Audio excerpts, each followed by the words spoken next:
எல்லாருக்கும் வணக்கம். நான் உங்கள் ஹரி. இந்த வீடியோவில் நம்ம என்ன பார்க்க போறோம்னா பேங்கிங்கில் இருக்க பேலன்ஸ் டாபிக்ஸ் தான் பார்க்க போகிறோம். ஆல்ரெடி நம்ம பேங்கிங்கில் ஃபர்ஸ்ட் பார்ட் பார்த்துருப்போம். இது ரெண்டாவது பார்ட்டாக இருக்க போகுது. Banking sector reforms Narasimha committee 1 already பார்த்துட்டோம். இன்னைக்கு நரசிம்மா கமிட்டி 2 பார்க்க போகிறோம்.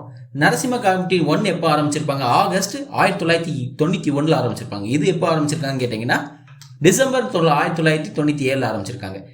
இது எதற்காக ஆரம்பிச்சாங்க? இதுவும் ஸ்ட்ரென்தனிங் இந்த சிஸ்டம், பேங்கிங் செக்டாரை ஸ்ட்ரென்தன் பண்ணணும். How to strengthen the banking sector. So strengthen பண்ணுறதுக்கு ஒரு கமிட்டி ஆரம்பிச்சிருக்காங்க. அது ஸ்ட்ரென்தன் பண்ணி அதை என்னென்ன ரிஃபார்ம்ஸ்லாம் அதில் கொண்டு வரலான்னு சொல்லிட்டு எப்படி ஸ்ட்ரென்தன் பண்ணுறாங்க? மெர்ஜ் பண்ணுறாங்க.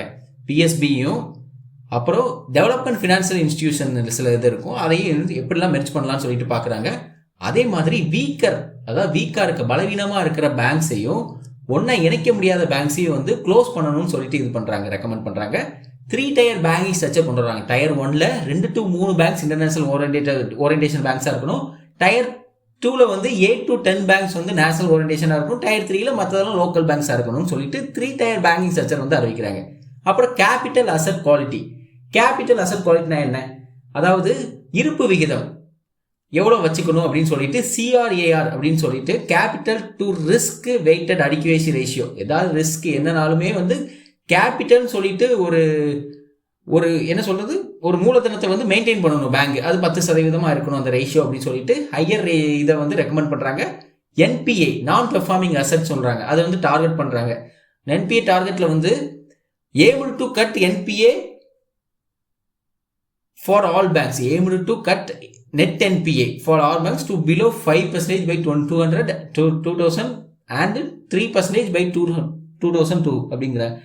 அதாவது NPA டார்கெட்ஸை இன்க்ரீஸ் பண்ணணும் அப்படின்னு சொல்லிட்டு ரெக்கமெண்ட் பண்றாங்க. ஓகே, NPAனா லிட்டரலி லோன்ஸ் கொடுத்து அது 90 டேஸ்க்கு மேலே ஆயிடுச்சு, ரீபேமெண்ட் லோன்ஸ் பே பண்ணலை, 90 டேஸ்க்கு மேலே அது ஆயிடுச்சு அப்படின்னு சொல்லிட்டு அது NPAவாக கன்சிடர் பண்ணுவாங்க. ஓகே, அதை பிலோ ஆக்கணும். அந்த இதை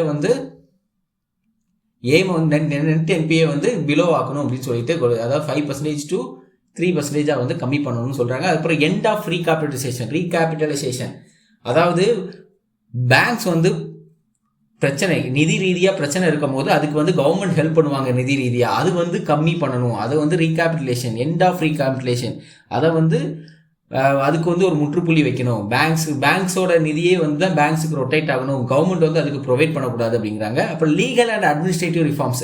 லீகல் அண்ட் அட்மினிஸ்ட்ரேட்டிவ் ரிஃபார்ம்னா சட்டம் மற்றும் நிர்வாக சீர்திருத்தங்கள் என்னெல்லாம் கொண்டு சொல்றாங்கன்னா லோன் ரெக்கவரி சர்ஃப்ராசி ஆக்ட். அதாவது சர்ஃப்ராசி ஆக்ட்ல என்ன சொல்றாங்கன்னா, பேங்க்ஸ் இப்போ ஏதாவது ஒரு நிறுவனம் பேங்க்ஸ் லோன் எடுக்குது அப்படின்னு கேட்டீங்கன்னா, அசட்ஸ் மூலமா லோன் எடுக்குது, அசட்ஸ் வச்சு டாக்குமெண்ட் கொலாட்ரல் டாக்குமெண்ட்ஸ் வச்சு லோன் எடுக்குதுன்னா, லோனை கெட்டாமல் போயிட்டாங்கன்னா நம்ம கேஸ் போட்டு கோர்ட்டு வரை நம்ம போக வேண்டாம். நம்ம ஒருவேளை அவங்க லோன் கேட்கலன்னா அந்த கொலாட்ரல், அந்த பாண்டு, அந்த அசட்டை நம்ம ரெக்கவர் பண்ணிக்கலாம், பேங்க் ரெக்கவர் பண்ணிக்கலாம்னு சொல்றாங்க. டீபாலிட்டைசேஷன், பொலிட்டிக்கல் இன்டர்ஃபரன்ஸ் இருக்கக்கூடாது. BFRS அதாவது board for financial regulation and supervision, இது கொண்டு வரணுங்கிறாங்க. இதை செட்டிங் பண்ணாதான் இது பேங்க் எப்படி ரன் ஆகுதுன்னு சொல்லிட்டு இதை சூப்பர்வைஷன் பண்ணணும் அப்படிங்கிறாங்க, கண்காணிக்கணுங்கிறாங்க. ஓகே, இது அப்புறம் RBI ரூல்ஸ் படி, RBI ரெகுலேஷன்ஸ் படி தான் இயங்குதான்னு சொல்லிட்டு பார்க்கறதுக்கு தான் இந்த போர்ட்ஸ். ஓகேவா? அப்புறம் ரேஷனலைசேஷன்ங்கிறாங்க. Recommended streamlining staff and branch network of PSB, அதாவது ஒழுங்குமுறைப்படுத்தணும் அப்படிங்கிறாங்க. அப்புறம் டிஃபரன்சியல் ரேட் ஆஃப் இன்ட்ரெஸ்ட்னா இது எப்போ கொண்டு வந்திருக்காங்கன்னு பார்ப்போம். ஏப்ரல் 1972 கொண்டு வந்திருக்காங்க. Obligatory for all public sector பேங்க்ஸுங்காங்க. இந்த டிஃபரன்ஷியல் ரேட் ஆஃப் இன்ட்ரெஸ்ட்னா என்னன்னா, புவர் பீப்புள், அதாவது ரொம்பவே புவராக இருப்பாங்க, புவரஸ்ட் அமாங் த புவருங்கிறாங்க, அவங்களுக்கு பேங்க்ஸ் மூலமா ஈஸியாக லோன்ஸ் கிடைக்கணும்னு சொல்லிட்டு கொண்டு வந்தது தான் இந்த டிஃபரன்ஷியல் ரேட் ஆஃப் இன்ட்ரெஸ்ட். அதாவது அவங்களுக்கு ஈஸியாக கிடைக்கணும். அதுக்கு முந்தின ஆண்டு லோன் பேமெண்ட் பண்ணியிருப்பாங்க. அதில் 1%, அதில் கிடைச்ச 1% இந்த லெண்டிங்க்கு யூஸ் பண்ணணும். அதாவது போரஸ்ட் அமாங் த போரஸ்ட் பீப்புளுக்கு லோன் லெண்டிங்க்கு யூஸ் பண்ணணும் இன் 4% பெர் ஆனம். அதாவது இன்ட்ரெஸ்ட் ரேட் 4% பெர் ஆனமா அவங்களுக்கு ப்ரொவைட் பண்ணுங்கிறாங்க. ஓகே, நெக்ஸ்ட் பேஜ் பாருங்க.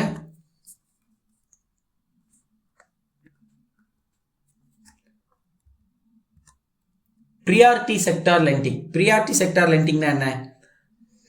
அதாவது ஸ்பெசிஃபிக்கா சில செக்டார் இருக்கும். அந்த செக்டாருக்கு வந்து ப்ரியாரிட்டி அதிகமாக கொடுக்கணும், முன்னுரிமை அதிகமாக வழங்க மூலமாக அது மூலமாக நம்ம வந்து ப்ராஃபிட் பேங்க்ஸ் அதிகமாக பார்க்கலாம் அப்படிங்கிறாங்க. ஓகே, கிரெடிட் இன்ஃப்ளோஸ், ஒரு கிரெடிட் ஃப்ளோஸ் வந்து ஒரு ஸ்பெசிஃபிக்கான செக்டார்ஸ்க்கு அதிகமாக வழங்கும் போது அது மூலமாக ப்ராஃபிட் அதிகமாக பார்க்கலாம். இப்போ கரண்டாக என்னெல்லாம் இருக்குது, அதில் அக்ரிகல்ச்சர் இருக்குது, அதுக்கு ப்ரியாரிட்டி கொடுக்குறாங்க. எம்எஸ்எம்பி இருக்குது, software industry, agro processing, housing loans இருக்குது, அப் டு 10 lakhs வரை. ரினியூவபிள் எனர்ஜி இருக்குது, சானிடேஷன் இருக்குது, சோசியல் குரூப்ஸ் இருக்குது. இப்போ 2007 மைனாரிட்டி குரூப்ஸையும் அதில் ஆட் பண்ணியிருக்காங்க சொல்கிறாங்க. இதில் டார்கெட்ஸ் ஃபார் பேங்க்ஸ் வச்சுருக்காங்க. டார்கெட்ஸ் ஃபார் பேங்க்ஸ்னால் டோட்டல் பிஎஸ்பி டார்கெட்னு வச்சுருக்காங்க. பிஎஸ்பி டார்கெட்னா ப்ரியாரிட்டி செக்டார் லெண்டிங் எவ்வளோ கொடுக்கணும் அப்படின்னு கேட்குறேன்னா 40% ஆஃப் டோட்டல் லெண்டிங். பேங்க் கொடுக்குற கடனில் வந்து 40% பிஎஸ்பியாக இருக்கணும்னு சொல்கிறாங்க. இந்தியன் பேங்க்ஸ் ஃபாரின் பேங்க்ஸ்னு சொல்லிட்டு கம்பேர் பண்ணுறாங்க. இந்தியன் பேங்க்ஸில் 40% ஆஃப் டோட்டல் லெண்டிங் வந்து டோட்டல் லெண்டிங்கில் 40% வந்து பிஎஸ்பியாக இருக்கணும். அப்புறம் சப் டார்கெட்ஸ்ன்னு கேட்டிங்கன்னா அதில் அக்ரிகல்ச்சர் வந்து 18% வீக்கர் செக்ஷனுக்கு 10% ப்ரொவைட் பண்ணுங்கிறாங்க. நெக்ஸ்ட் பேஜ் பாருங்க. அப்புறம் ஃபாரின் பேங்க்ஸ்ன்னு பார்க்கும்போது 32% ஆஃப் டோட்டல் லெண்டிங்கில் 32% வந்து பிஎஸ்எல் ப்ரியாரிட்டி செக்டார் லெண்டிங்கை வந்து ப்ரொவைட் பண்ணணும். அண்ட் எக்ஸ்போர்ட்டில் வந்து 12%, எம்எஸ்எம்பி வந்து 10% ஃபாரின் பேங்க்ஸ் வந்து ப்ரொவைட் பண்ணுங்கிறாங்க. நோட்டில் கொடுத்துருக்காங்க. என்ன கொடுத்துருக்காங்க பாருங்கள். சிஎஸ்எஃப், அதாவது 1991 நரசிம்ம கமிட்டி ஒன்று வந்திருக்கும். அதில் என்ன ரெக்கமெண்ட் பண்ணுறாங்கன்னா பிஎஸ்எல் டார்கெட் வந்து 10% தான் ப்ரொவைட் பண்ணணும் அப்படிங்கிறாங்க. பிஎஸ்எல் லெண்டிங் வந்து 10% தான் இருக்கணும் அப்படிங்கிறாங்க. Facing it out. But the government வந்து இல்லை, ஏன்னா அதை நிராகரிச்சிட்டாங்க. இந்த கவர்மெண்ட் வந்து நிராகரிச்சு, ஏன்னா சிறுபான்மையர்களுக்கு நிறைய பேருக்கு இப்போ ப்ரியாரிட்டி செக்டார் லெண்டிங் வந்து ஸ்டாப் பண்ணிட்டா எல்லாத்துக்கும் வந்து லோன் கஷ்டப்படுறவங்க எல்லாத்துக்குமே வந்து லோன் கிடைக்கிறது வந்து கஷ்டமாயிரும் அப்படின்னு சொல்லிட்டு அதை ஸ்டாப் பண்ணிட்டு எக்ஸ்பேண்ட் பண்ணியிருக்காங்க. அது கூட சில துறைகளை செக்டார்ஸை வந்து ஆட் பண்ணியிருக்காங்க. ஓகே, அதை ஸ்டாப் பண்ணாமல், அதாவது அதை கம்மி பண்ணாமல் 10% ஆக்காமல் சில துறைகளை வந்து ஆட் பண்ணியிருக்காங்க. அப்புறம் நான் பெர்ஃபார்மிங் அசெட், என்பிஏ. ஓகே, இதெல்லாம் நான் பெர்ஃபார்மிங் அசெட்னா என்ன? நான் பெர்ஃபார்மிங் அசெட்னா பேங்க் லோன் ப்ரொவைட் பண்ணுறாங்க, அதுக்கு இன்ட்ரெஸ்ட், இன்ஸ்டால்மெண்ட், பிரின்சிபல் அமௌண்ட் எதுவுமே வந்து கெட்டாமல் ஓவர் இருக்கிறது, லோன் ஓவர் டியூவாக இருக்கிறது தான் நான் பெர்ஃபார்மிங் அசெட். அது வந்து எத்தனை டேஸ், 90 டேஸுக்கு மேலே இருக்கிறது எல்லாமே நான் பெர்ஃபார்மிங் அசெட்டாக வந்து எடுக்கப்பட்டுரும். ஓகே, பேங்கால் எடுக்கப்பட்டுருவாங்க. அதில் 3 டைப் கொடுத்துருக்காங்க. அதாவது 90 days to 12 monthsனா சப்ஸ்டாண்டர்ட்பாங்க. டவுட்ஃபுல், வருமா வராதான் தெரியும். 12 monthsக்கு மேலே ஆயிடுச்சுனாலே டவுட்ஃபுல் இதில் கேட்டகரியில் போட்டுருவாங்க. லாஸ் அசெட்ஸ் 12 months, அதாவது ரொம்ப ஒரு வருஷத்துக்கு மேலேயும் ரொம்ப நாள் ஆயிடுச்சு அப்படின்னு சொல்லிட்டீங்கன்னா அது வந்து லாஸ் அசெட்ஸில் வந்து எடுத்துப்பாங்க. அதாவது அது வந்து வரவே வராத அந்த கடன் அப்படிங்கிற மாதிரி எடுத்துப்பாங்க, வாரா கடன் எடுத்துப்பாங்க. ஓகே, நெக்ஸ்ட் பேஜ் பாருங்க. கரண்ட் ஸ்டேட்டஸில் வந்து 2019 பார்க்குறோம். கிராஸ் என்பிஏ ரேஷியோ, அதாவது வாரா கடனில் இப்போ 100 ரூபா கொடுத்துருக்காங்கன்னா அதில் 9.1, அதாவது 9 ரூபா, கிட்டத்தட்ட 9 ரூபா வந்து வரா கடனில் இருக்குது, என்பிஏ ரேஷியோவாக இருக்குது அப்படிங்கிறாங்க. அந்த நெட் என்பிஏ ரேஷியோனா அந்த ட்ரெலி 100 ரூபா கொடுத்துருக்காங்க, 9 ரூபா வராமல் இருக்குது. இவங்க வந்து பேங்க்கு வர வருமானத்தை வந்து அதை ஈடுகட்டுறதுக்கு வந்து அந்த 9 ரூபாய்க்குள்ள ஒரு 5 ரூபா வந்து பேங்க்ல இருந்து வருமானத்தை வந்து அந்த கடனை ஈடுகட்டுறதுக்கு, வரா கடனை ஈடுகட்டுறதுக்கு ஒரு 5 ரூபா கொடுக்குறாங்க பேங்க் வருமானத்துல இருந்து. மிச்சம் 4 ரூபா இருக்குல்ல, அந்த 4 ரூபா தான் நெட் என்பிஏ ரேஷியோ. ஓகே, அப்புறம் ரெக்கவரிக்கு வந்து இதுக்கு பேங்க் வந்து அப்ராக்சிமேட்லி 1.58 crore வந்து ரெக்கவர் பண்ணியிருக்காங்கன்னு சொல்கிறாங்க. ஹேர் கட் சில இது வந்து தள்ளுபடி பண்ணிட்டாங்கங்கிறாங்க. ரீசன் ஃபார் என்பிஏ அப்சர்ஜி, அதாவது என்பிஏ வந்து அதிகரிக்க காரணங்கள் என்ன இருக்குது அப்படின்னு பார்க்குறோம். மேக்ரோ எக்கனாமிக்ஸ் இன்ஸ்டபிலிட்டி, அதாவது உலகத்தில் வந்து குளோபலாகவும் டொமஸ்டிக்காகவும் எடுத்துக்கிட்டிங்கன்னா மார்க்கெட்டை வந்து இன்ஃப்ளேஷன் மூலமாக இது மூலமாக அடி வாங்கும் போது அது வந்து இப்படி தேங்கும் நிலையில் எக்கானமி இருக்கும் போது இது அடி வாங்கும். ஓகே, என்பிஏங்கிறது நடக்கும். அதே மாதிரி என்பிஏ அதிகரிக்கும். ப்ராஜெக்ட் வந்து டிலேஸ் ஆகும், திட்டம் வந்து தாமதமாகும் போதும் அக்ரெசிவ் லெண்டிங், அதிகமாக கடன் வந்து பேங்க்ஸ் வழங்கும் போகுதும், அதிகமாக தகுதிக்கு மீறி அதிக கடனை வழங்கும் போகுதும். அப்புறம் wilful defaults and frauds. Wilful டிஃபால்ட்ஸ்னா அவங்களால கடன் வழங்க முடியும், கடனை வந்து ரீபேமெண்ட் பண்ண முடியும், இருந்தாலும் பண்ண மாட்டாங்க. ஃப்ராட்ஸ்னா ஃப்ராட் பண்ணிடுவாங்க. ஓகே, நமக்கு தெரியும் ஃப்ராட்ஸ்னா என்னன்னு தெரியும், மோசடி பண்ணிடுவாங்க பேங்க்ஸை. NPA resolution schemes. NPA resolution schemes எல்லாம் கொண்டு வந்திருக்காங்க பார்த்தீங்கன்னா, அதாவது வாரா கடனை வந்து எப்படி வந்து தீர்மானம் வந்து திட்டங்கள் எப்படி வந்து அதை வந்து ப்ராப்ளத்தை வந்து சால்வ் பண்ணலான்னு பார்த்தீங்கன்னா 5/25 ரீஃபைனான்சிங் சொல்லியிருக்காங்க. அதாவது 5/25னா அதிகமாக பெரிய கடனாக இருக்கட்டும், அதெல்லாம் வந்து அதிகமாக அதுக்கு டைம் கொடுக்கறது, எக்ஸ்ட்ரா டைம் கொடுக்கறது. அப்புறம் asset reconstruction companies. Asset reconstruction கம்பெனிஸ்னு வந்து சில இப்போ வாரா கடன் இருக்கட்டும், அந்த பேட் லோன்ஸ்லாம் வந்து அவங்ககிட்ட இப்போ ஒப்படைச்சிருவாங்க. அசட் ரீகன்ஸ்ட்ரக்ஷன் கம்பெனிஸ் அவங்க வந்து அதை வந்து கலெக்ட் பண்ணுவாங்க. நெக்ஸ்ட் பேஜ் பாருங்க.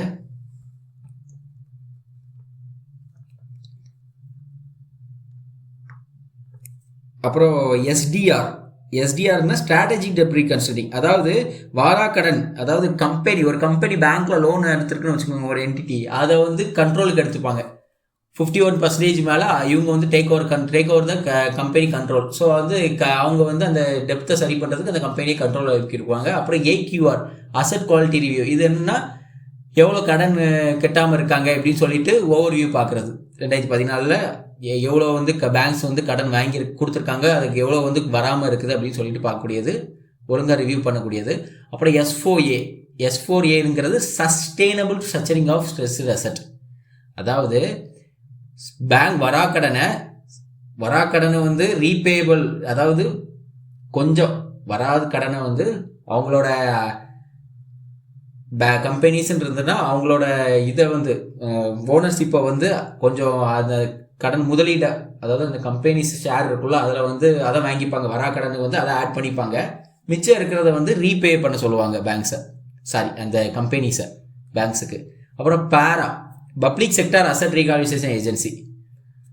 பேராங்கிறது இதுதான். அதாவது இது ஒரு அசட் ரீகன்ஸ்ட்ரக்ஷன் கம்பெனிஸ். இது வந்து கடனை வந்து வாங்கி தரும். ஓகே, கடனை வந்து பேங்க்ஸுக்கு வந்து வழங்காதவங்களுக்கு வந்து இவங்க மூலமாக இதை பெற்றுத்தரதுக்கு ஹெல்ப் பண்ணுவாங்க. ஓகே, ட்வின் பேலன்ஸ் ஷீட்னா இது வந்து வராத ட்ரஸ்டு கோஆபரேட்டிவ்ஸ். ஓகே, அதாவது ட்வின் பேலன்ஸ் ஷீட்னா வராத கடனை பற்றி சொல்லக்கூடியது. அப்புறம் கீ ஃபீச்சர்ஸ் ஆஃப் பேரானா சென்ட்ரலைஸ்டு ஏஜென்சினா இது வந்து ஒரு சென்ட்ரலைஸ்டு ஏஜென்சிங்க. ஓகே, மையப்படுத்தப்பட்ட முகமையை வந்து would handle the most complex largest NPA cases. இதை பார்த்துருக்காங்க. Centralised agency last NPA cases இவங்க வந்து ஹேண்டில் பண்ணுறாங்க. அப்ஜெக்டிவ்ஸ்ன்னு பார்த்தீங்கன்னா மேக்ஸிமம் ரெக்கவரிஸ், எவ்வளோக்குள்ள மேக்ஸிமமாக டைம்லைனுக்குள்ளே ரெக்கவர் பண்ண முடியுமோ அதுதான் எங்களோட மெயின் அப்ஜெக்டிவ்ஸ். அதே மாதிரி இது இண்டிபெண்டன்ட்னா separate organisation from bank capital concerns. அதாவது யார் இதையும் இது பண்ணாமல் இண்டிபெண்டாக இவங்க வந்து இது பண்ணுவாங்கன்னு சொல்கிறாங்க. ஓகே, சப்போர்ட் இல்லாமல் வங்கியின் முதலான பிரச்சனையில் இருந்து கடன் தீர்மானத்தை பிரித்து செயல்படும்ங்கிறாங்க. Okay, insolvency and bankruptcy code 2016. அதாவது கடன் வழங்கியவர்களுக்கு கடனை ரிட்டர்ன் கொடுக்க முடியாதவங்களாம் வந்து எப்படி டீல் பண்ணுறதுக்குன்னு சொல்லிட்டு ஒரு கமிட்டி மாதிரி ஃபார்ம் பண்ணது தான். அதாவது தீர்ப்பளிக்க அதிகாரம் இதிலேருந்து எல்லாருமே இவங்ககிட்ட உண்டு. NCLT NCLAT மூலமாக தீர்ப்பளிக்கிறது. இவங்க ரெகுலேட்டரின்னு பார்த்தீங்கன்னா insolvency and bankruptcy board of India தான் இவங்க ரெகுலேட்டரி. இன்சால்வென்சி ப்ரொஃபஷனல், அதாவது நிபுணர்கள் மூலமாக வந்து இந்த இன்ஸ்டால்மெண்ட் யாரெல்லாம் வந்து எப்படி வந்து அந்த கடனை வந்து பெறலாம் அப்படின்னு சொல்லிட்டு ரிட்டர்ன் பெறலாம்னு சொல்லிட்டு அதுக்கு ஒரு கமிட்டி மாதிரி கொடுத்து அந்த கிரெடிட் ஃப்ளோ வந்து ப்ராப்பராக ஆக்குறதுக்கு. அப்புறம் கார்ப்பரேட் இன்சால்வென்சி ரெசர்வேஷன் ப்ராசஸ்னா, அதாவது அவங்க வந்து ஏலம் எடுக்க வந்து தகுதியற்றவராக மாறிடுவாங்க. எதனால அப்படின்னு கேட்டிங்கன்னா வில்ஃபுல் டிஃபால்டர்ஸ். ஆல்ரெடி அவங்களோட காசு இருக்குது, இருந்தாலும் வந்து கடனை ஒழுங்காக இருந்து கட்டியிருக்க மாட்டாங்க. அது ஒரு காரணமாக இருக்கும். அப்புறம் NPA இருக்கும் அவங்க மேலே நிறைய. இந்த NPA மீன்ஸ் அதான் லிட்ரலி வந்து அதிக நாள் வந்து கடன் கட்டாமல் இருந்திருப்பாங்க. அதேமாரி people convicted of serious offences, நிறைய குற்ற செயலில் வந்து ஈடுபட்டதாக காரணமாக இருக்கட்டும். அப்புறம் நெக்ஸ்ட் பேஜ் பாருங்க. குற்ற செயலில் ஈடுபட்ட காரணமாக இருக்கலாம். அதுக்கப்புறம் வந்து செபியில் இருந்து அவங்க செபினா stock exchange board of India, அதுலேருந்து அவங்க தடை செய்யப்பட்டிருப்பாங்க. கீ அமெண்ட்மெண்ட்ஸ்ன்னு சொல்லிட்டு 3 என்ன சொல்கிறாங்க. ஃபர்ஸ்ட் அமெண்ட்மெண்ட்டு இப்போ பார்த்தது, இவங்கலாம் வந்து எதனால இவங்க தடை செய்யப்பட்டாங்கன்னு செக்ஷன் 29A படி காசு இருந்து கட்டாமல் இருந்தது, NBAல இருப்பாங்க, அப்புறம் வந்து செபினால் வந்து ப்ராகிபிட் பண்ணப்பட்டிருப்பாங்க, இந்த மாதிரிலாம் இருக்குது. அப்புறம் செகண்ட் அமெண்ட்மெண்ட் பார்த்தீங்கன்னா 12A. இது வந்து home allowed withdrawal insolvency application within. அதாவது அவங்க பேங்க் நினச்சிச்சு அந்த கிரெடிட்ஸர்ஸ் நினச்சாங்கன்னா இதை வந்து அவங்களுக்கு வந்து ஒரு COC டேபிளில் வந்து அவங்க சீட்டை வந்து வைக்கலாம். அது மூலமாக வந்து அவங்க பிரச்சனை சால்வ் ஆகிறதுக்கு வாய்ப்பு இருக்குது. அப்புறம் தேர்ட் அமெண்ட்மெண்ட்னு சொல்லிட்டு கொண்டு வந்திருக்காங்க. அது 14 days வந்து NCLT ஒன்று அட்மிட் பண்ணணும் இல்லை ரிஜெக்ட் பண்ணணும் 14 days சொல்கிறாங்க. அப்புறம் பெர்ஃபார்மன்ஸ் ஹைலைட்னா ஸ்பீடு. அதாவது இதை வந்து இந்த ப்ராசஸ் ஸ்பீட் ஆக்குற வந்து 340 days மாற்றிருக்காங்க. ஆவரேஜ் ரிசோர்ஸ் டைம் வந்து 340 days. இதுக்கு முன்னாடி 4.3 years இருந்தது, இப்போ மாற்றிருக்காங்க. அப்புறம் ரெக்கவரி வந்து டிசம்பர் 2019 வந்து 1.58 lakh ரெக்கவரி வந்து ரெக்கவரி பண்ணியிருக்காங்கன்னு சொல்கிறாங்க. நெக்ஸ்ட் பேஜ் பாருங்க. அப்புறம் வந்து எஃபெக்டிவ்னஸ் இதில் வந்து அதிகமாக இருந்திருக்குன்னு சொல்லியிருக்காங்க. அப்புறம் சர்ஃபாரிசிக் ஆக்ட், அதாவது SARFAESI ஆக்ட் 2002 இது மூலமா எல்லா பிரச்சனைக்கும் வந்து கோர்ட்டை வந்து நாட வேண்டாம், இவங்களே வந்து அந்த பிரச்சனையை சால்வ் பண்ணாலும் securitisation reconstruction of financial asset and enforcement of security interest act தான் இது மூலமா வந்து 75% மேல டெப்ட் வச்சிருக்கவங்க, கடன் வச்சிருக்கவங்க வந்து 60 நாள் வந்து நோட்டீஸ், 60 நாள் மேல ஆச்சுன்னா நோட்டீஸ் பண்ணலாம். அப்படி இல்லைன்னா என்பிஏவா வந்து அவங்கள எடுத்துக்கிட்டு என்பிஏவா வந்து அவங்க கன்சிடர் பண்ணிட்டு அவங்க கொலாட்ரல் பண்ணியிருப்பாங்களா, அசெட் வந்து கொலாட்ரலா கொடுத்துருப்பாங்க லோன் எடுத்ததுக்கு, அதை வந்து அவங்க அதாவது அவங்க அந்த அசெட்டை வந்து அவங்களே டேக் கண்ட்ரோல் எடுத்துப்பாங்க. அப்புறம் அந்த பிஸ்னஸை வந்து அவங்களே வந்து அந்த பிஸ்னஸை வந்து பிஸ்னஸோட மேனேஜ்மெண்ட்டை அவங்களே வந்து கண்ட்ரோல் எடுத்துப்பாங்க. ஸோ இந்த மாதிரிலாம் பண்ணிடுவாங்கன்னு சொல்றாங்க. அப்புறம் வில்ஃபுல் டிஃபால்டர்ஸ்னா யாருன்னு பார்த்தீங்கன்னா நெக்ஸ்ட் பேஜ் பாருங்க. வில்ஃபுல் டிஃபால்டர்ஸ் கடன் கட்ட முடிஞ்சும் அவங்களால கட்ட முடியாமல் இருக்கிறது தான் வில்ஃபுல் டிஃபால்டர்ஸ். ஆர்பிஐ கிரைட்டீரியாவில் அவங்க என்ன சொல்றாங்கன்னா எபிலிட்டி டு பே, அவங்களால முடியும் ஆனால் கட்ட மாட்டாங்க. அதே மாதிரி using the loan for proposes other then one agreed upon, என்ன யூஸ் பண்ணுவாங்களோ அதுக்கு தாண்டி யூஸ் பண்ணுவாங்க அந்த லோன்ஸை வந்து வாங்கிட்டு. ஸோ கொலாட்ரல்னு இருக்கும், அவங்க selling the collateral use to secure the loan without the banks knowledge.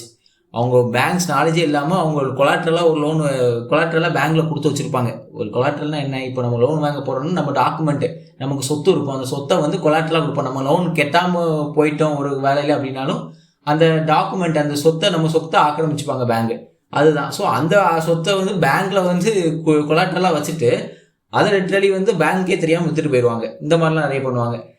So condition and penalties இவங்களுக்கு என்னென்ன ப்ரொவைட் பண்ணுறாங்க, இவங்க என்னென்ன கண்டிஷன் இருக்குது, அதே மாதிரி என்னென்ன பெனால்டிஸ் வந்து இவங்களுக்கு கொடுக்குறாங்கன்னு சொல்லிட்டு பார்க்குறோம். இதில் நெக்ஸ்ட் பேஜ் பாருங்கள்,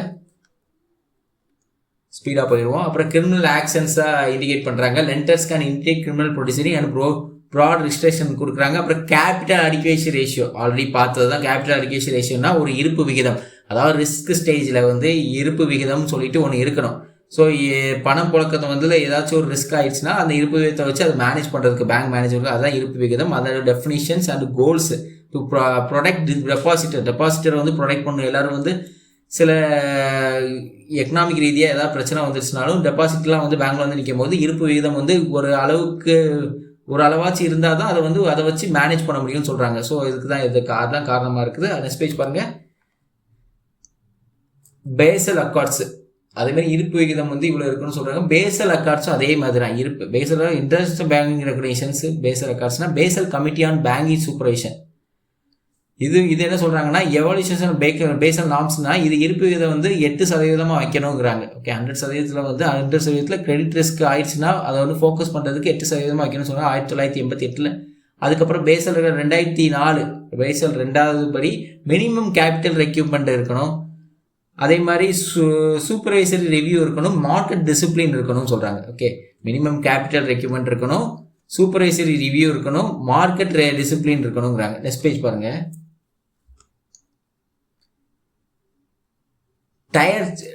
டயர்ஸ் என்னென்ன டயர்ஸ்லாம் இருக்குன்னு பார்ப்போம். டயர்ஸ் ஆஃப் கேபிட்டல்ல கேபிட்டல் கோர் கேபிட்டல் இருக்கு, சப்ளிமெண்டரி கேபிட்டல் இருக்கு, டெரிட்டரி கேபிட்டல் இருக்கு. கோர் கேபிட்டல்னா லாபம் அடைஞ்சிருப்பாங்க, பேங்கோட இருப்பு விகிதமா இருக்கும், அதுதான் அவங்களோட மூலதனம், அதுதான் பேங்கோட இருப்பு விகிதம்.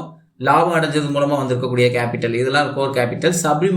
சப்ளிமெண்டரி கேபிட்டல்னா அவங்க லிக்விடேஷன், அவங்க பணத்தை வந்து கடனா வழங்கியிருப்பாங்க, அதுதான் வந்து சப்ளிமெண்டரி கேபிட்டலா வரும். அப்புறம் வந்து டெரிட்டரி கேபிட்டல்னு கேட்டிங்கன்னா அது ரிஸ்க்னால ஏதாவது பிரச்சனை வரும்போது அதை யூஸ் பண்றதுக்கு டெரிட்டரி கேபிட்டல் யூஸ் பண்றதுக்கு ஒரு கேபிட்டல் வச்சிருப்பாங்க, அதான் இந்த 3 டயரா பிரிக்கிறாங்க. ஓகே, நெக்ஸ்ட் பேஜ் பாருங்க, Basel implementation India. Basel implementation வந்து 1992 நரசிம்மா கமிட்டி மூலமா CRAR சிஸ்டம் வந்து ஆர்பிஐ இன்ட்ரடியூஸ் பண்ணியிருக்கோம்.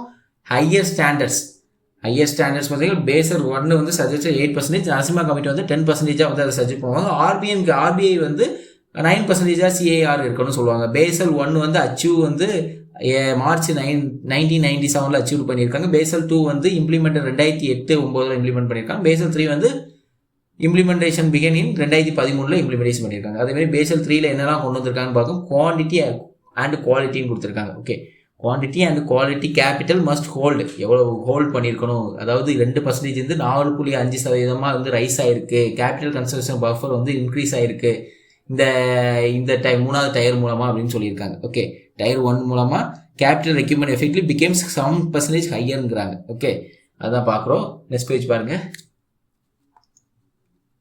பேசல் 3 காம்ப்ளிகேஷன் ரீஹாபிலியேஷன்ஸ், அதாவது இது மூலமாக என்னென்ன பிரச்சனை மூலதன மறுசீரமைப்பில் வந்து காம்ப்ளிகேஷன்ஸ் என்னெல்லாம் பார்த்தீங்கன்னா, பேங்கிங் வந்து பப்ளிக் செக்டாரில் வந்து பணத்தை வந்து வச்சிருக்கிறதே ஒரு பெரிய காம்ப்ளிகேஷன் தான் சொல்கிறாங்க. ஓகே, அப்புறம் இந்த ரீகாம்ப்ளிகேஷன்ஸ் எஃபோர்ட்ஸ்ன்னு பார்த்தீங்கன்னா என்னென்ன வந்து காம்ப்ளிகேஷன் வந்து ஓவர் கம்பெனி வர என்னென்ன ரீகாபிட்டலைசேஷன் எஃபர்ட்ஸ்ன்னு பார்த்தீங்கன்னா, ஷெட்யூல்டு கமர்ஷியல் பேங்க்ஸ் பை 2014 என்ன பண்ணுறாங்கன்னா, ஷெட்யூல்டு கமர்ஷியல் பேங்க்ஸ் வந்து ட்ராப் ஆகுது 13.02% 12.75% வீக்கன் ஆகுது. ஓகே, கேபிட்டல் பொசிஷன் பிஎஸ்பியில் வந்து வீக்கன் ஆகுது.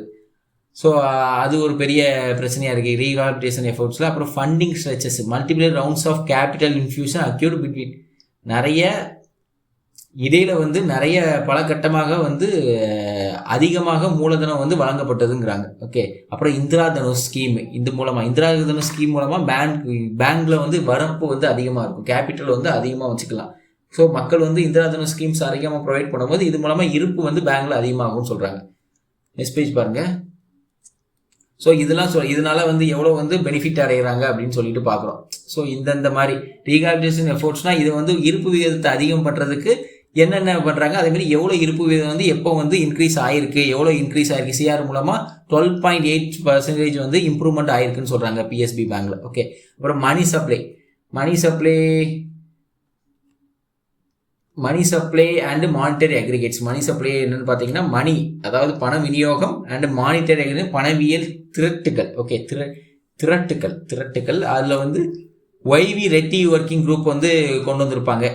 இது வந்து எதுனா ஸ்டாக் ஆஃப் மணியை வந்து ஃபார்முலேட் பண்ணுறதுக்கு, கிரெடிட் ஃப்ளோவாக இருக்கட்டும், எவ்வளோ மணி ஃப்ளோ வந்து மார்க்கெட்டில் இருக்குன்னு சொல்லிட்டு அதை ஃபார்முலேட் பண்ணுறதுக்கு, அதை வந்து ப்ராப்பராக வந்து ஓவர்வியூ பண்ணுறதுக்கு. ஓகே, நியூ மானிட்டரி அக்ரிகேட்ஸும் பார்த்தீங்கன்னா இதில் வந்து திரட்டுகள்னு பார்த்தீங்கன்னா, பணவியல் திரட்டுகள்னு பார்த்தீங்கன்னா எவ்வளோக்குள்ள வைக்கணும், அஞ்சலில் வைக்கணும், எவ்வளோக்குள்ள வந்து பண விநியோகம் இருக்கணும் அப்படின்னு சொல்லிட்டு ரிசர்வ் மணி, எம்ஓங்கிறத ரிசர்வ் மணியாக கேல்குலேட் பண்ணிக்கிறாங்க. ரிசர்வ் மணினா சர்க்குலேஷனில் இருக்கிறது, அதே மாதிரி ஆர்பிஐ வந்து டெபாசிட்டில் வச்சுக்கிறது. அப்புறம் நேரோ மணின்னு வச்சுருப்பாங்க, அதாவது குறுகிய பணம்ன்ட்டு. நெக்ஸ்ட் பேஜ் பாருங்கள். நேரோ மணி, அப்புறம் அந்த குறுகிய பணம், அந்த குறுகிய பணமும் சேர்ந்து ஷார்ட் டேர்மாக டெபாசிட் பண்ண மணி, இதெல்லாம் வந்து ஒவ்வொரு டைப்பாக பிரிக்கிறாங்க இந்த மணி அக்ரிவேட்ஸை. அதாவது பணவியல் திரட்டுகளை வந்து டேமாக பிரிக்கிறாங்க. அப்புறம் லிக்விடிட்டி அக்ரிவேட்ஸ். லிக்விடிட்டினா நீர்மை திரட்டுகள்னா இதுக்கு முன்னாடி பார்த்தது வந்து நம்ம மானிட்டரி அக்ரிவேட்ஸ். இதெல்லாம் மானிட்டரி அக்ரிவேட்ஸ் எல்லாமே வந்துடும். லிக்விடிட்டி அக்ரிவேட்ஸ்ன்னு பார்த்தீங்கன்னா பணம் வந்து ஈஸியாக வந்து நம்ம பணத்தை வந்து ஒரு பொருள் கொடுத்து வாங்கிடலாம். ஆனால் ஒரு லேண்டோ ஒரு வீடியோ வந்து நம்ம அதுதான் லிக்விடிட்டி, நீரைத்தன்மை அதிகமாக இருக்கிறது பணம் தான். ஸோ அதுதான் பிரிக்கிறாங்க, L1 L2 L3ங்கிறத பிரிக்கிறாங்க. அதே மாதிரி கீ மானிட்டரின்னு பார்த்தீங்கன்னா லிக்விடிட்டி ஆஃப் மணியை சொல்லியிருக்காங்க. லிக்விடிட்டி ஆஃப் மணியை வந்து as we move from M1 to M4ங்கிறாங்க. Okay, as we move from M1 to M4, நேரோ மணி M1, பாட் மணி M3. அப்புறம் money supply, banks use this, next page பாருங்க. Bank use this stable pool of money for their lending programmes. அதாவது இந்த பணத்தை வந்து கடன் திட்டங்களுக்கு வந்து பயன்படுத்துறாங்க அப்படின்னு சொல்றாங்க. Okay, high power money, reserve money வந்து ஹை பவர் மணியா வந்து கன்சிடர் பண்றாங்க. சோர்ஸ் இன் இந்தியாவில் வந்து RBI notes of 2 and above and the government of India notes 1 notes and coins. Minimum reserve system வந்து 1956 அடாப்ட் பண்ணியிருக்காங்க. ஆர்பிஐ வந்து maintain minimum reserve of 215 crore வந்து மெயின்டைன் பண்ணும். அதே மாதிரி 115 crore வந்து தங்கத்தோட இதையும் வந்து மெயின்டைன் பண்ணும். 100 crore ஃபாரின் செக்யூரிட்டி, ஃபோரெக்ஸில் வந்து ஃபாரின் செக்யூரிட்டி வந்து 100 crore வந்து மெயின்டைன் பண்ணுங்கிறாங்க. Paper currency, manager paper currency, since the gold reserve is a tiny டியான் of the total currency in circulation, the Indian system is considered managed proper currency system. Indian currency system வந்து ஒரு considered managed proper paper currency system வந்து நம்ம consider பண்றாங்க. அதே மாதிரி money supply ட்ரெண்ட்ஸ்னு பார்த்தீங்கன்னா aggregate deposit constitute over 85% வந்து broad மணி வந்து இன்க்ரீஸ் ஆயிருக்கு. பிரைமரி சோர்சஸ் வந்து M3 வந்து கன்சிடர் பண்றாங்க, bank, credit, government and commercial sector. And recent trends declaration பண்ணுறாங்க, M3 growth வந்து அப்ராக்சிமேட்டாக வந்து 11.2 வந்து இருக்குது அப்படின்னு சொல்லிட்டு இந்த டேட்டாவில் வந்து அறிவிக்கிறாங்க. Next page. மினிமம் ரிசர்வ் சிஸ்டம்னா இருப்பு விகிதம் வந்து எவ்வளோ இருக்கணும் அப்படின்றத மெயின்டைன் பண்ணுறது. ஆர்பி ஆல்ரெடி பார்த்தோம். ஆர்பி வந்து 200 கோடி வந்து இருப்பு விகிதம் இருக்கணும். கோல்டில் வந்து 115 கோடி இருக்கணும். ஃபாரின் கரன்சி வந்து இவ்வளோ 85 கோடி இருக்கணும். ஆனால் அதில் வந்து 215 நம்ம பார்த்தோம். ஓகே, அதை எடுத்துக்கோங்க. இது வந்து 1957 படி, அது 1956 படி. அப்புறம் இப்போ ரிசர்வ் மணி என்னெல்லாம் கேட்டகரைஸ் பண்ணுறாங்க, ரிசர்வ் மணி எதெல்லாம் சொல்கிறாங்கன்னா, ஆர்பிஐ வந்து கவர்மெண்ட்டுக்கு கொடுத்தது, ஆர்பிஐ வந்து பேங்க்ஸுக்கு ப்ரொவைட் பண்ண கடன், அப்புறம் ஆர்பிஐ வந்து கமர்ஷியல் செக்டருக்கு, அப்புறம் ஃபோரெக்ஸ் மார்க்கெட்டில் இருக்கிறது, அப்புறம் லைபிலிட்டிஸாக இருக்கிறது, இந்த மாதிரி எல்லாத்தையும் வந்து அவங்க வந்து ரிசர்வ் மணியாக கணக்கிடுறாங்க. நெக்ஸ்ட் பேஜ் பாருங்கள். மணி மல்டிப்ளேயர்னா இப்போ வந்து பேங்க்ஸ் வந்து அதிகமாக வந்து லோன் கொடுக்கும் போது அந்த லோன்ஸ் வந்து அவங்களுக்கு வந்து பணப்புழக்கத்தை அதிகமாகும். அது வந்து என்னதான் அதிகமாகும்னா மணியை வந்து மல்டிப்ளேயர் ஆகும். அதுதான் வந்து சொல்கிறாங்க. அதே மாதிரி இதுக்கு ஆப்போசிட்டான ஒரு டேம் தான் வந்து கேஷ் ரிசர்வ் ரேஷியோ. இது மூலமாக என்ன ஆகும்னா கம்மியாகும். Okay, reduction in cash reserve ratio. Money multiplier அதிகமாகும் போது கேஷ் ரிசர்வ் ரேஷியோ வந்து கம்மியாகுங்கிறாங்க. Credit rating and counselling. Credit ரேட்டிங்னா எப்படி வந்து பணத்தை வந்து யூஸ் பண்ணிக்கலாம், எப்படி வந்து அட்வைசிங் பாரோஸ் அண்ட் டெப்ட் மேனேஜ்மெண்ட், எப்படி அதை டெப்த்தை வந்து மேனேஜ் பண்ணணும், எப்படி ப்ரொஃபஷ்னலாக வந்து அதை டெப்த்தை வந்து ரீபேமெண்ட் பண்ணணுங்கிறதுக்கு தான். அது வந்து யூஎஸ்ஏல எஸ்டாப்ளிஷ் பண்ணிக்கலாம் 1951. ஒரு ஃபவுண்டேஷன் வந்து கிரெடிட் கவுன்சிலிங்க்கு வந்து ஒரு ஃபவுண்டேஷன் வந்து நேஷ்னல் ஃபவுண்டேஷன் வந்து 1951 வந்து எஸ்டாப்ளிஷ் பண்ணியிருக்காங்க. அப்புறம் சாவர்ஜின் கிரெடிட் ரேட்டிங் ஏஜென்சினா இந்தியாவுக்கு வந்து ஒரு ரேட்டிங் கொடுக்கறது.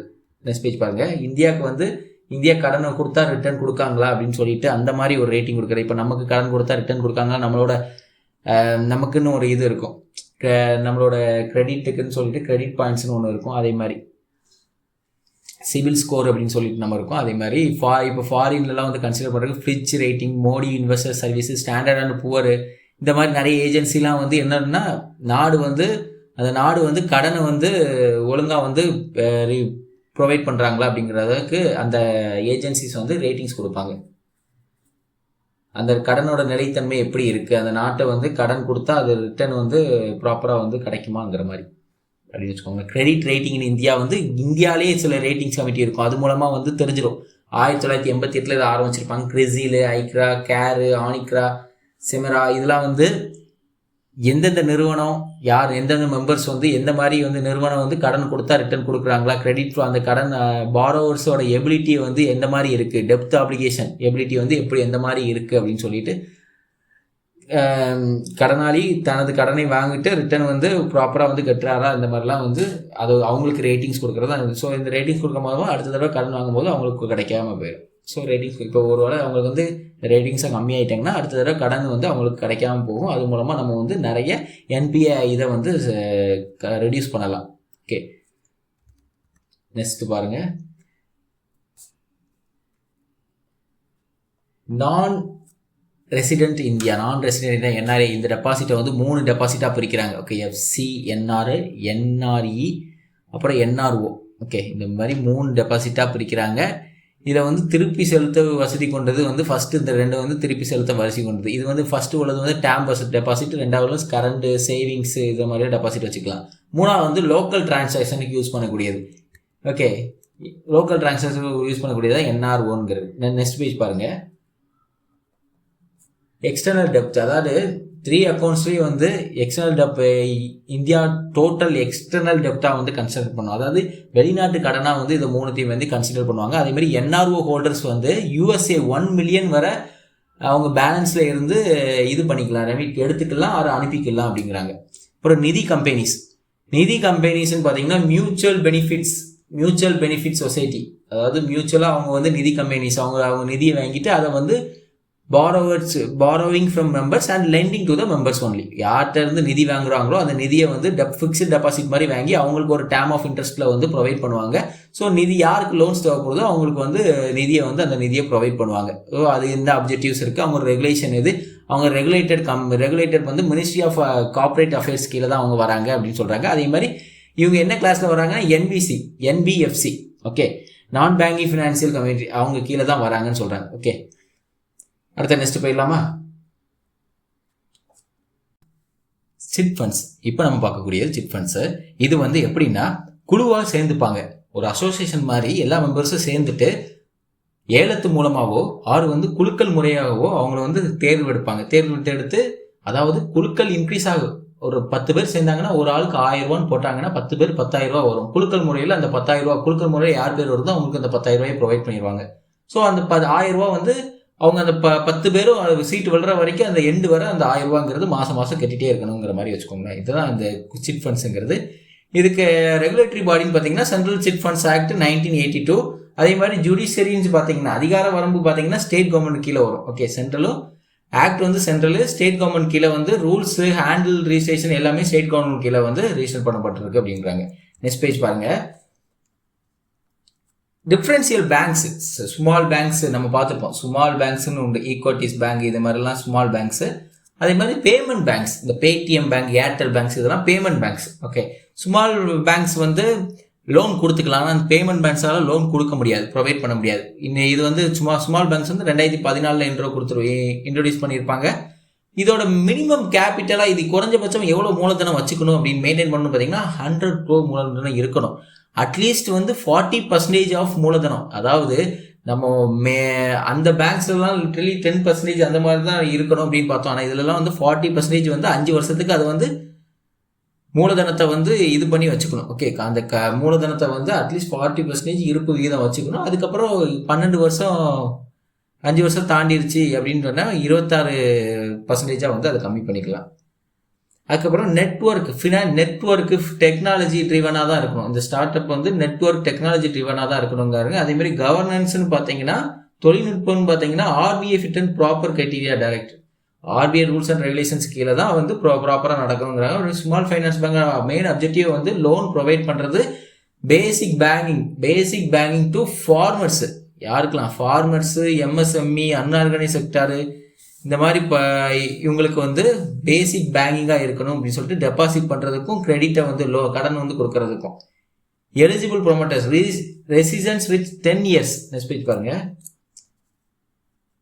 10 years பேங்கிங் எக்ஸ்பீரியன்ஸ் யாருக்கெல்லாம் இருக்கோ அவங்களாம் வந்து இதுக்கு ப்ரொமோட்டர்ஸாக இருக்கலாம்னு சொல்லியிருக்காங்க.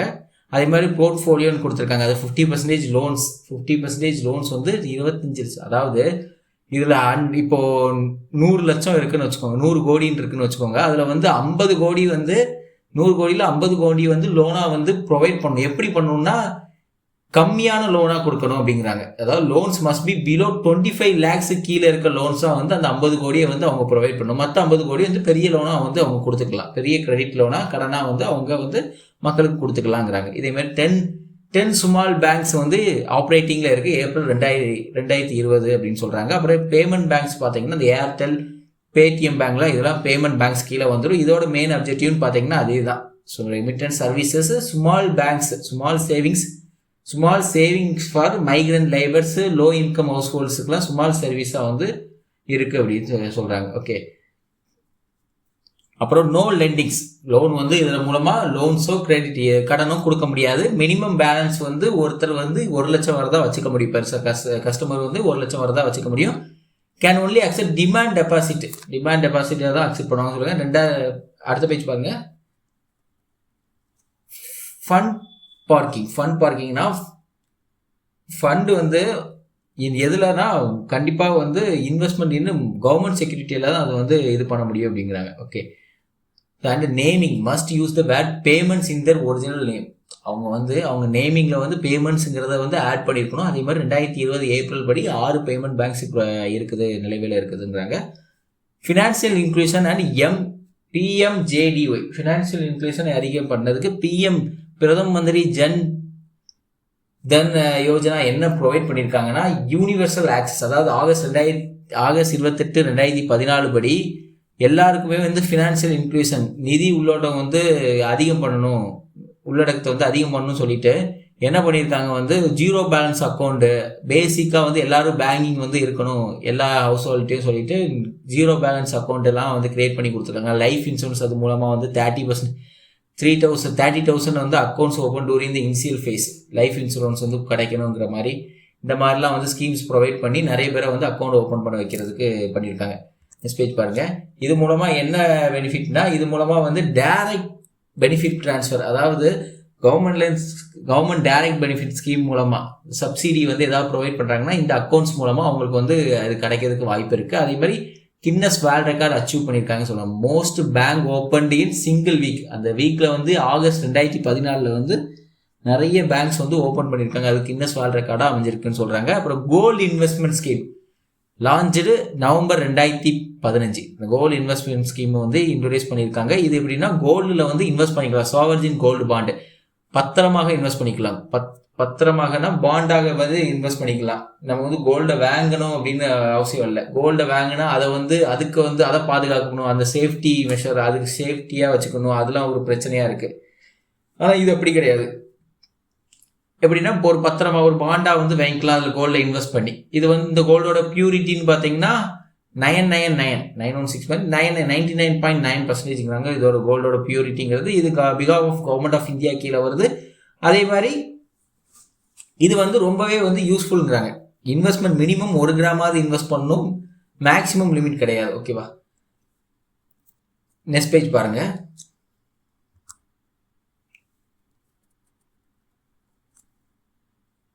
எப்படி வந்து கோல்டு சாவர்ஜின் கோல்டு பாண்டோ அதே மாதிரி கோல்டு மானிட்டைசேஷன் ஸ்கீம்னு ஒன்று உண்டு. இது என்னன்னா டெம்பிளில் அதிகமாக கோல்டு இருக்கும். அதுவும் இப்போ வீட்டில் வந்து பழைய தங்கங்கள் இருக்குன்னு வச்சுக்கோங்களேன். அதை வீட்லேயே வச்சுட்டு இருந்தால் வந்து அது தேவை, வீட்லேயே வைக்கணும்னு இல்லை. இதை வந்து இப்போ நம்ம வந்து ஒரு பேங்க்கில் போய் ப்ரொவைட் பண்ணுறோம் அந்த கோல்டு அப்படின்னா அவங்க அதுக்கேற்றப்பல இன்ட்ரெஸ்ட் வந்து நமக்கு ப்ரொவைட் பண்ணுவாங்க. இப்போ 8 கிராம் கோல்டை நான் வந்து பேங்க்கில் கொடுத்துட்டேன், என் 8 கிராம் கோல்டை வந்து நான் பேங்க்கில் அதை உருக்கி அது புது கோல்டாக மாறும். தங்கத்தோட இருப்பு வந்து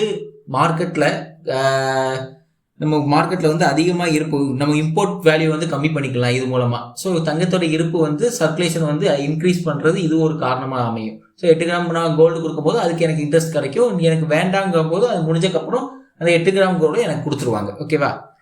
இல்லைன்னா அதுக்கான வேல்யூவான மணியை நம்ம வாங்கிக்கலாம். இதுதான் வந்து கோல்டு மானிட்டைசேஷன் ஸ்கீமு. இதுக்கு வந்து அதான் சொல்லியிருக்காங்க. ஃபர்ஸ்ட் பாயிண்ட்ல வந்து டெபாசிட் பண்ணணும், BIO6 certificate collection, purity testing centres இது மூலமாக வந்து டெஸ்ட் பண்ணிவிட்டு அதை கோல்டு வந்து டெபாசிட் பண்ணி gold is melted and tested for purity. Melt பண்ணி அதுக்கப்புறமும் அதில் கோல்டோட அளவு எவ்வளோ இருக்குன்னு பார்ப்பாங்க. அப்புறம் அது சர்டிஃபிகேட் வாங்கிட்டு அப்புறம் banks issue gold savings account receipt வந்து இது கொடுப்பாங்க. அப்புறம் 30 கிராம்ஸ் வந்து மினிமமாக டெபாசிட் பண்ணணும். மேக்ஸிமமாக எவ்வளோ நாள் நம்ம வந்து மேக்ஸிமம் லிமிட்டே கிடையாது. எவ்வளோ நாள் பேங்க்கில் கொடுத்தா எவ்வளோ நாள் பேங்க்கில் வாங்கி வச்சுப்பாங்கன்னு சொல்கிறாங்க. அதுமாதிரி ஷார்ட் டேர்மாக 1 to 3 years. ஓகே, இதுக்கு வந்து 1 to 3 years வந்து பேங்க் பேலன்ஸை வந்து மெயின்டைன் பண்ணணும். 1 to 3 years இருக்கணும் அப்படிங்கிறாங்க. 1 year மினிமம் ஷார்ட் டேர்மாக வந்து ப்ரொவைட் பண்ணி அது பேங்க்கில் இருக்கணும். அதுக்குள்ளே நம்ம அதுக்கு முன்னாடியே நம்ம டெபாசிட் பண்ணிட்டோம்னா அது வந்து ரிட்டர்ன் வாங்க முடியாதுங்கிறாங்க. நெக்ஸ்ட் பேஜ் பாருங்க. மினிமம் டேர்ம்னு பார்த்தீங்கன்னா 5 to 7 வருஷம். அப்புறம் லாங் டேர்ம் 12 to 15 years அப்படின்னு சொல்லியிருக்காங்க. ஓகே, ரிடம்ஷன் மெத்தட்னு சொல்லியிருக்காங்க. திரும்ப பெறுதல் பார்த்தீங்கன்னா cash only for medium and long term. கோல்டாகவும் பெட்டிக்கலாம். ஷார்ட் டேர்மாக இருந்தால் கோல்டாகவும் நம்ம வாங்கிக்கலாம். ஆனால் இது மீடியமு லாங் டேர்முக்குலாம் வந்து கேஷாக தான். அதுக்கு என்ன வேல்யூ, 8 கிராமுக்கு நான் என்ன வேல்யூ, இப்போ 5-10 வருஷம் ஆயிடுச்சுன்னா இப்போ நான் அந்த கோல்டை ரிட்டர்ன் பெறுறேன்னா அதுக்கான கோல்டாக கிடைக்காது எனக்கு கோல்டாக கிடைக்காது. அதுக்கு மூலமாக கேஷாக வாங்கிக்கலாம். அந்த 8 கிராமுக்கு அந்த டைமில் 8 கிராம் என்ன வேல்யூ அப்படிங்கிறது நான் வந்து பேங்க்லேருந்து பெற்றுக்கொள்ளலாம்.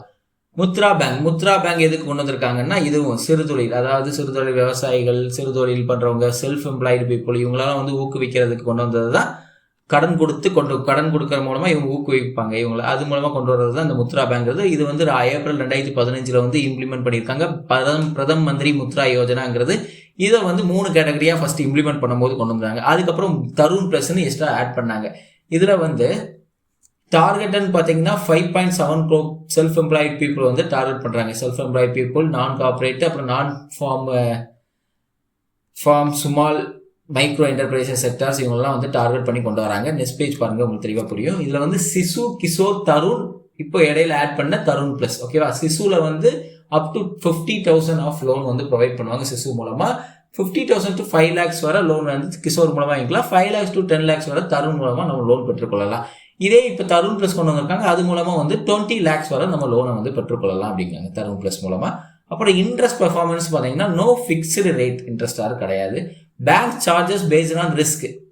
ஒவ்வொரு பேங்க்ஸை பொறுத்து இன்ட்ரெஸ்ட் ரேட் மாறும், அவங்க ரிஸ்க்கை பொறுத்து இன்ட்ரெஸ்ட் ரேட் மாறும்னு சொல்லியிருக்காங்க. அக்ரிகல்ச்சர் எக்ஸெப்ஷன் பார்த்தீங்கன்னா the core agriculture through it covers allied activities, அதாவது வெஜிடபிள்ஸு, ஃப்ரூட்ஸு இது எல்லாமே இதில் வந்து இன்க்ளூட் ஆகுங்காங்க. ஓகே, அதே மாதிரி அச்சீவ்மெண்ட்ஸ்ன்னு பார்த்தீங்கன்னா 22.53 crore வந்து டோட்டல் லோன்ஸ் வந்து அமைக்கப்பட்டு, அதாவது சாங்ஷன் ஆயிருக்கு. அதில் வந்து விநியோகப்பட்டது பார்த்தீங்கன்னா 11.51 lakhs ப்ரோ வந்து டிஸ்ட்ரிபியூட் பண்ணிட்டாங்க, டிஸ்பர்ஸ் பண்ணிட்டாங்க, அதாவது விநியோகிச்சிட்டாங்க. அதே மாதிரி 70% ஆஃப் பெனிஃபிஷரி, இதில் வந்து 70% வந்து உமன்ஸ் தான் வந்து இது மூலமாக பெனிஃபிட் அடைகிறாங்கன்னு சொல்கிறாங்க. அதே மாதிரி கன்சர்ன்னு பார்த்தீங்கன்னா இது மூலமாக ஒரு பெரிய பிரச்சனை என்ன இருக்குன்னா, கவலைக்குரிய விஷயமா நான் பெர்ஃபார்மிங் ஆட்ஸ் வந்து பர்சன்டேஜ் இன்க்ரீஸ் ஆகிருக்கு. இதனால லோன் கட்டுறது வந்து மக்களிடம் வந்து கொஞ்சம் கம்மியாக இருக்குங்க. 2.52% 2018 இருந்தது, 2.88% வந்து December 2019 வந்து மாறி இருக்குங்காங்க. ஸோ நான் பெர்ஃபார்மிங் அசெட்ஸ் வந்து இது மூலமாக கொஞ்சம் இன்க்ரீஸ் ஆகிருக்குங்கிறாங்க. இது ஒரு கவலைக்குரிய விஷயமா சொல்கிறாங்க. இதில் அவ்வளோதான் கைஸ், பேங்கிங்கிற டாபிக் இந்த வீடியோவோட முடிஞ்சிச்சு உங்களுக்கு. நெக்ஸ்ட் நம்ம வந்து அடுத்த டாபிக் பார்ப்போம். ஓகேவா கைஸ்? நெக்ஸ்ட்டு வீடியோ நம்ம ஒரு வீடியோ வந்து கண்டிப்பாக சப்போர்ட் பண்ணுங்கள். அதே மாதிரி இந்த பேங்கிங்கிற டாபிக் முடிஞ்சக்கப்புறம் நீங்கள் வந்து டெஸ்ட்டு கண்டிப்பாக நம்ம வெப்சைட்டில் போய் டெஸ்ட்டு போட்டு பாருங்கள். உங்களுக்கு வந்து ரொம்பவே யூஸ்ஃபுல்லாக இருக்கும், மறக்கவே மறக்காது. இது உங்களுக்கு புரியலை இந்த வீடியோ அப்படின்னா இன்னொரு தடவை ஃபஸ்ட்டே வந்து பாருங்கள். ஒரு கிளான்ஸ் நீங்களும் பிடிஎஃபை ரிவைஸ் பண்ணிவிட்டு ஒரு டெஸ்ட்டும் போட்டு பார்த்துருங்க. நீங்களும் நோட்ஸ் எடுத்துக்கோங்க. உங்களுக்கு தேவையான நோட்ஸை நீங்கள் எடுத்துக்கோங்க. உங்களுக்கு தேவையான நோட்ஸ் நீங்கள் எடுக்கும் போது தான் உங்களுக்கு தேவைக்கு ஏற்றபடி நீங்கள் படிக்க முடியும். நீங்கள் ஷார்ட் அண்ட் ஸ்வீட்டாக எடுத்துருப்பீங்க. ஸோ அது வந்து உங்களுக்கு படிக்க ரொம்பவே சுலபமாக இருக்கும். ஓகேவா? Thank you for your support guys.